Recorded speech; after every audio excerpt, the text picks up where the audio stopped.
Шейх Аль-Буты о таклиде. Каково положение следования мусульманина 4 мазхабам?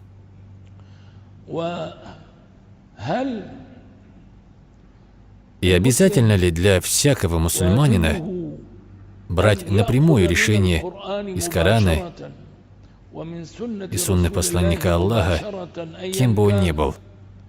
Или в этом вопросе существует подробное объяснение? Дорогие братья, подытожив ответ на это, я вкратце скажу. Основная обязанность, которой обращается Всевышний Аллах к своим рабам, что в действительности шариат Аллаха мы берем из его речи, то есть из Корана. Мы берем законы шариата Всевышнего Аллаха из Откровения, которое ниспосылалось пророку Мухаммаду, саллаллаху алейхи вассалям. Если откровение является читаемым, то это Коран. Откровение, которое не является читаемым, полученное через язык пророка, алейхиссаляту вассалям, то это хадис. Это и есть основа. Далее, если этот человек является мусульманином, которому не удалось изучить книгу Всевышнего, и которому не удалось изучить методологию извлечения решений из шариатских текстов, методологию извлечения решений из сунны, он не сталкивался с тем, то есть не имел опыта. В таком случае подтверждается в отношении него слово Всевышнего Аллаха: «Спросите обладателей знания, если вы сами не знаете». Да.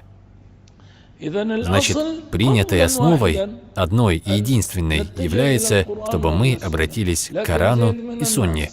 Однако, если самый низкий по социальному статусу из людей крестьянин, который отправляется утром на свое поле и затем возвращается к себе домой поздно вечером, абсолютно не посвящает себя изучению шариата, возможно, что он даже не может в совершенстве читать Коран и тому подобное. Как можно такому сказать, что обязательно ему брать решение шариата Аллаха непосредственно из Корана и Сунны? Это невозможно. Также и другие люди – врачи, инженеры, рабочие, политики.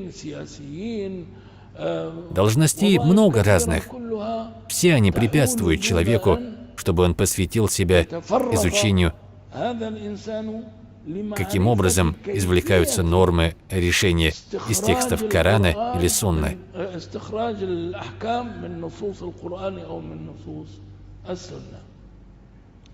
В таком случае, в отношении этих людей является обязательным, я не говорю дозволенно, обязательно каждому из них следовать за одним из имамов, на которых объединилась община, на мнении касаемо доверия их к иджтихаду, которые являлись правдивыми, праведными, набожными и так далее.